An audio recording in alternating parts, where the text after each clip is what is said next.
เมื่อเฮามาเฮาก็มาคนเดียวเมื่อเฮาไปเฮาก็ไปคนเดียว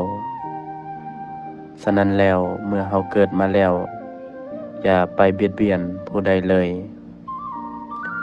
อย่าประมาทว่าแต่ละมือเฮาจะบ่เจ็บคือภัยแห่งความตายจากคุณความดีค่าบ่มีค่าขานตายบ่ทำการสร้างผลงานแปลนเป่าเมาแต่ประมาทดื้อมือบ่ติ่งตีนบ่ใหญ่ตายก็ได้ตั้งแต่ตายหันแล้ว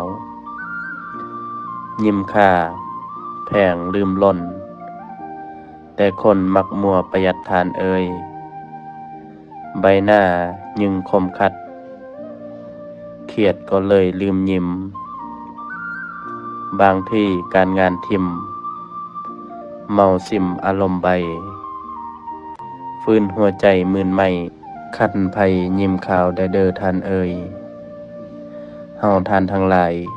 อย่าได้ประมาทเลยว่าเฮาจะบ่เจ็บบ่แก่บ่ตายเพราะทุกคนในโลกใบนี้เกิดมาแล้วล้วนแต่จะตายอยู่ดี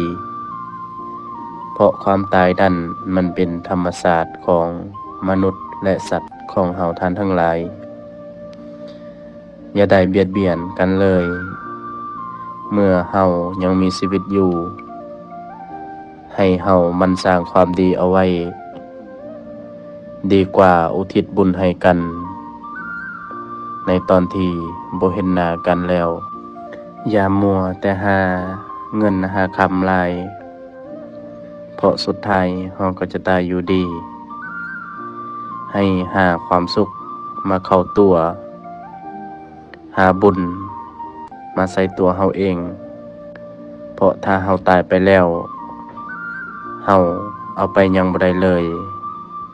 เฮาเอาไปได้แค่บุญกับบาปเท่านั้น